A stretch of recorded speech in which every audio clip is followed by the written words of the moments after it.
apresentação bem curta do PELD. Não vou falar sobre o PELD porque nós estamos aqui exatamente pela motivação do PELD. Eu vou mostrar para vocês um pouco do que aconteceu no PELD, apesar da pandemia, de resultados.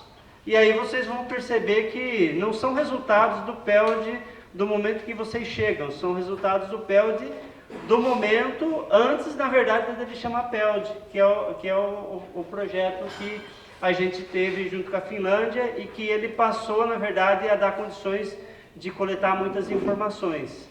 Muito do que vocês estão fazendo hoje, a produtividade, o resultado, além da formação, além de vocês estarem contribuindo com o conhecimento, mas ela vai acontecer no próximo ano, nos próximos 2, 3 anos, e daqui 5 anos vocês vão estar percebendo, nossa, ainda tem coisa para fazer? Faz parte, né, professor Antônio? É assim mesmo, a vida inteira.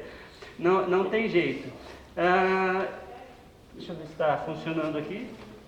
Massa.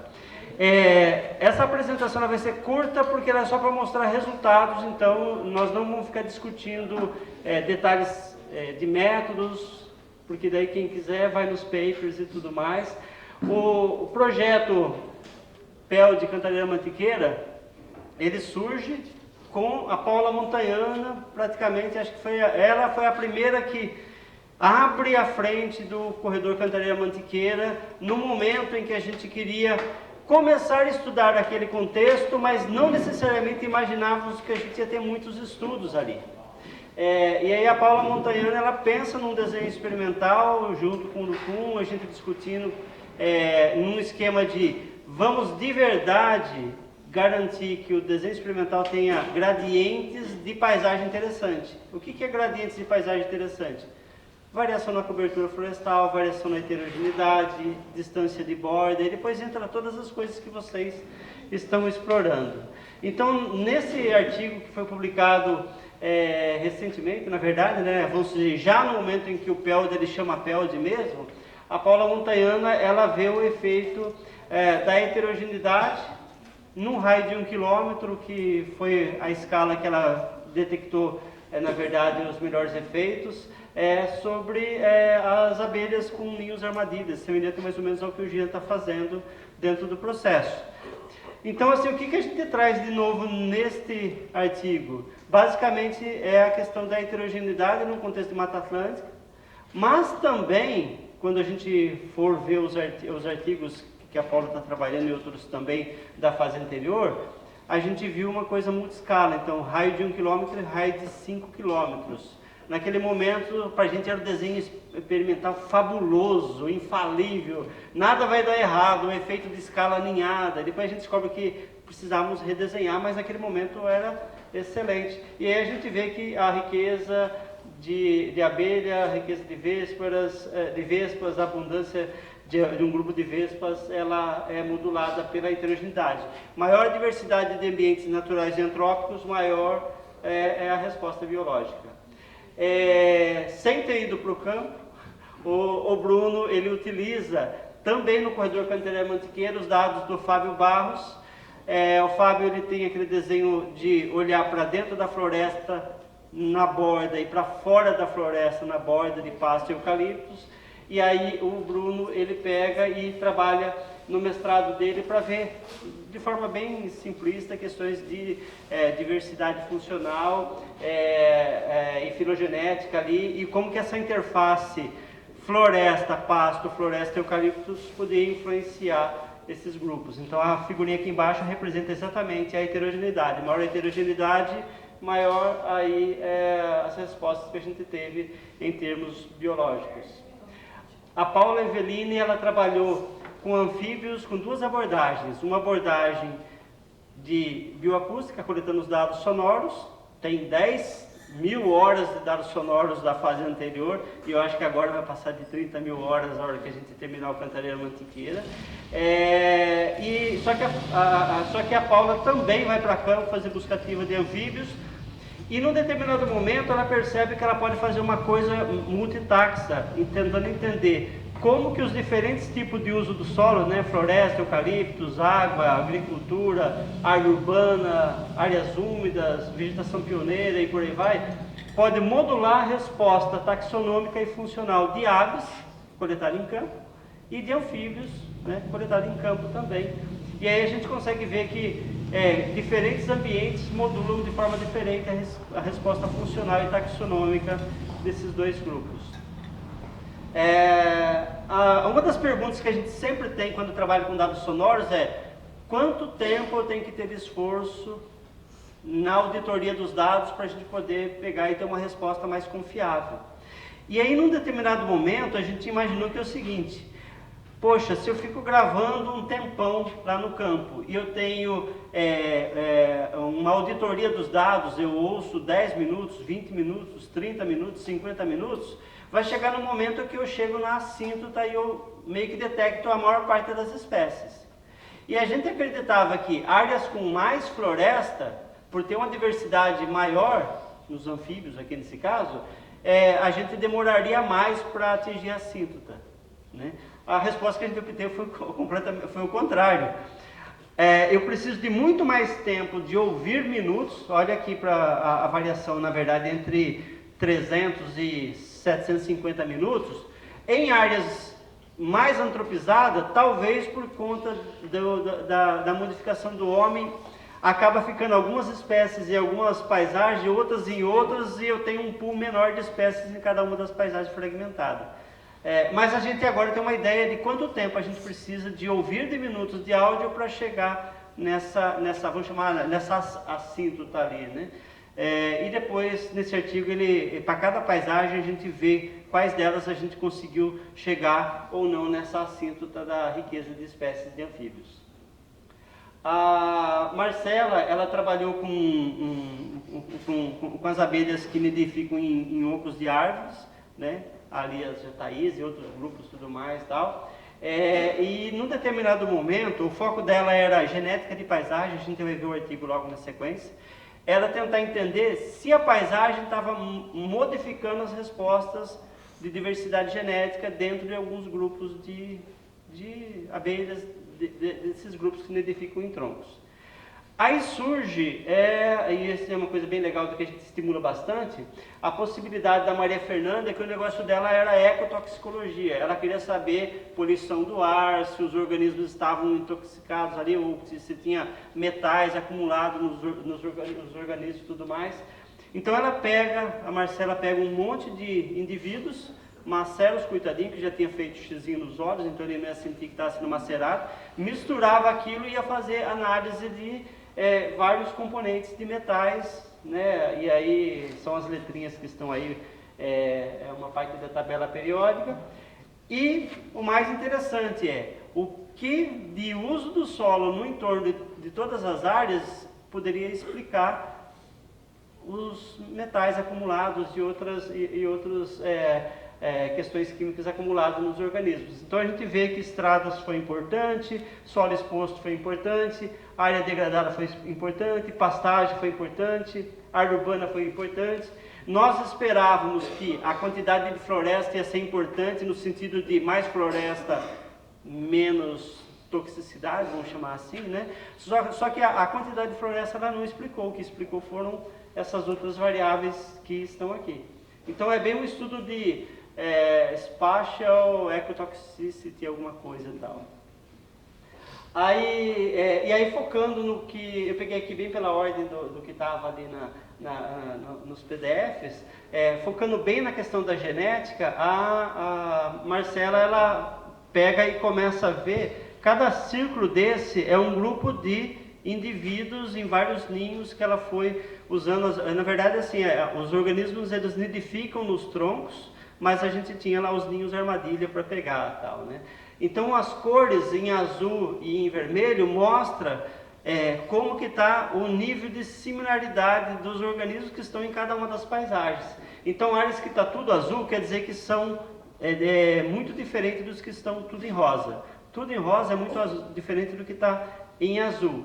E os que estão misturados quer dizer que está tendo talvez fluxo gênico entre esses organismos. Então a gente percebe que tem um grau de segregação espacial grande. Então, por mais que de repente a espécie ela se mova bastante, disperse bastante com o vento e tudo mais, mas o nível de fluxo gênico não é tão alto assim. Então o uso do solo está limitando de alguma maneira o fluxo gênico de alguns desses polinizadores, né? Ainda trabalhando com os dados sonoros, aqui a parceria com o pessoal da USP de São Carlos, a Liz, ela utilizou dos dados sonoros nossos, o Lucas e uma equipe pegou e foi lá só mapeando nos arquivos auditados de sons, aonde tem a vocalização de aves, de anfíbios e de insetos, bem grosseiro. Depois a gente trabalhou isso refinando. E a Liz, ela é de computação, então a ideia dela é, se esse pessoal consegue separar isso no dado sonoro, por etiqueta, vendo ali a assinatura, nós conseguimos visualizar e mapear isso computacionalmente. Então, os vários grupos de cores aqui é para a gente tentar entender se o mapeamento visual ele reflete grupamentos dos dados que a gente tem.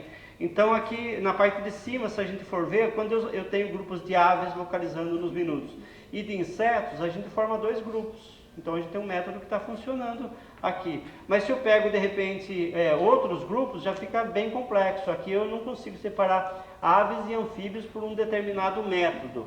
Como nós estamos querendo exatamente método para detectar essas diferenças, é nessa linha que o pessoal da computação está trabalhando. Aí, dentro dessa perspectiva, num outro artigo, a Liz ela já formaliza a ferramenta para tentar facilitar o trabalho do usuário. Quem são os usuários? Nós, que vamos lá, vamos querer separar o que é aves, insetos, anfíbios, dados de geofonia, biofonia e por aí vai. Aí esse aqui é uma aluna do Danilo, que trabalhou ali no Cantareira Mantiqueira. A ideia era tentar entender como que a paisagem influencia essa questão dos polinizadores dentro do processo. E basicamente, a quantidade de floresta no raio de 2 km, ela influenciou relativamente bem ali, mas não tão forte, a questão da riqueza de plantas que foram detectadas nas paisagens, mas a diversidade da paisagem e a cobertura florestal em raios de 200 e 400 metros influencia a diversidade de recursos florais na paisagem. Então, assim, é uma coisa legal, porque eu não estou só vendo agora a questão das plantas, eu estou vendo, na verdade, a questão da interação entre as plantas e quem está usando os recursos florais dessas plantas. No outro trabalho, também a equipe do Danilo, eu não tinha foto do Gabriel, eu coloquei do Danilo mesmo, usando o dado de sensoriamento remoto, tentando identificar, estimar a altura da floresta a partir desses dados. Então, aqui a gente tem vários resultados, na verdade. Consegue-se estimar a altura por sensoriamento remoto. Aqui no eixo X a gente tem a predita e no eixo Y a de verdade, mas a gente vê que tem uma variabilidade muito grande, né? Poxa vida, mas não tem um resultado tão legal. Não tem, mas a vida é assim mesmo, né? Nem tudo são flores. Por sensoriamento remoto, usando o Sentinel, a gente tem um grau de direção da magnitude da altura da floresta, mas não consegue fazer isso ser mais preciso. A Dani Castro, ela fez um trabalho super legal, a Dani Ramos. Ela ia na paisagem de Cantareira Mantiqueira, ela tinha 4 ou 5 paisagens só, com binóculo, ficava olhando as aves se movendo da floresta para a borda, da borda para uma árvore no meio da paisagem, da árvore na paisagem para um corredor. E a partir daí, ela começou a registrar esses movimentos e o tempo de movimento e o tempo que as aves ficavam naquilo que a gente chama de puleiros, né? Uma árvore é um puleiro no meio do pasto e tal.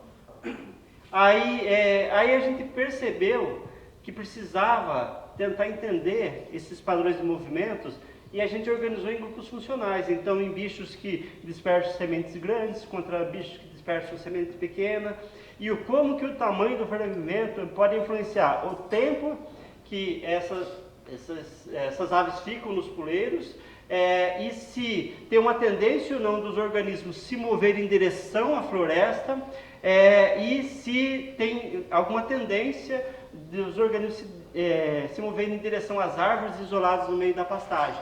Então foi assim, basicamente era bússola, um cronômetro, binóculo e uma prancheta, né, e uma ideia na cabeça e uma filmadora 8mm na mão, e foi que foi, ficou super legal. E aí foi uma abordagem bem de padrão de movimento modulado por questões funcionais. A Ju Silveira, está voltando da Itália agora, ela ajudou a gente a fechar um trabalho de genética de paisagem das cecrópias. A gente mapeava as cecrópias no corredor Cantareira-Mantiqueira, e a grande resposta que a gente tem é que a diversidade alélica das cecrópias, ela é modulada pelo uso de entorno. Quanto mais pastagem eu tenho, maior a diversidade genética, e quanto mais eucalipto eu tenho, pior é dentro do processo. Então a matriz influenciando a questão genética de uma espécie pioneira que você encontra em tudo quanto é lado, e que a princípio não deveria estar sendo tão influenciada. Também com dados sonoros, a Marina, ela pegou os dados sonoros, extraiu índices para a área que a gente chama de pastagem, floresta e campos úmidos, ou brejos, ou próximo a lagoas e lagos que tem no Cantareira-Mantiqueira. Para cada tipo de ambiente desse, a gente viu como que os índices acústicos se comportavam. Bem na linha de método, nós estamos ainda, eu diria, tateando no mundo da bioacústica e da acústica de paisagem. Mas tem uns resultados interessantes, em que você vê que floresta, a pastagem e as áreas úmidas têm padrões diferentes em algumas situações, mas são muito semelhantes em outros, então alguns índices são mais ou menos eficientes para fazer essa diferença, ou para detectar, na verdade. Aí, uma aluna da Patrícia, também da equipe do Danilo, a Raimunda, ela ia pegando os visitantes florais e tentando entender a carga de pólen que tinha nesses organismos, né? Então ela detectava quem era a espécie de planta, quem era a espécie de inseto e a carga de pólen. E basicamente a heterogeneidade de ambientes não florestais e a cobertura florestal ajudou a entender a carga de pólen, e aí está representado, na verdade, de duas maneiras, é a mesma informação. Então, se eu quero tentar entender como que está a eficiência do serviço de polinização dentro dessas situações de agroecossistema, basicamente a quantidade de floresta e a heterogeneidade de ambientes não florestais ajuda a gente a entender. Fechando aqui, né, sem querer fazer qualquer provocação, mas está o quadro de autores dessa janela de tempo do PEL de CCM na fase pré esse momento que a gente está fazendo as coletas agora, né? Então, assim, estão precisando de ter um equilíbrio de gênero na produtividade científica aqui. Agradeço bastante aí a contribuição de vocês. Eu sei o quanto está sendo difícil e quanto está sendo puxado os processos todos dos trabalhos de campo, mas, cara, caiu no mundo de paisagem, naturalmente ganhou um monte de serviço extra que quem ia fazer serviço sem paisagem não pagaria o preço. Por um outro lado, a gente vê que os resultados estão ficando super interessantes. A gente tem uma infinidade de colaboradores, espero que não tenha esquecido muitos logos aí. A gente agradece a todos os parceiros dos parques aí, das bases, o pessoal que dá apoio no campo aí, os técnicos que estão sempre com a gente no processo. E é isso, espero que a gente tenha bons resultados a sendo apresentados nesses próximos 2 dias, e na sexta-feira a gente fazer um fechamento legal. Obrigado.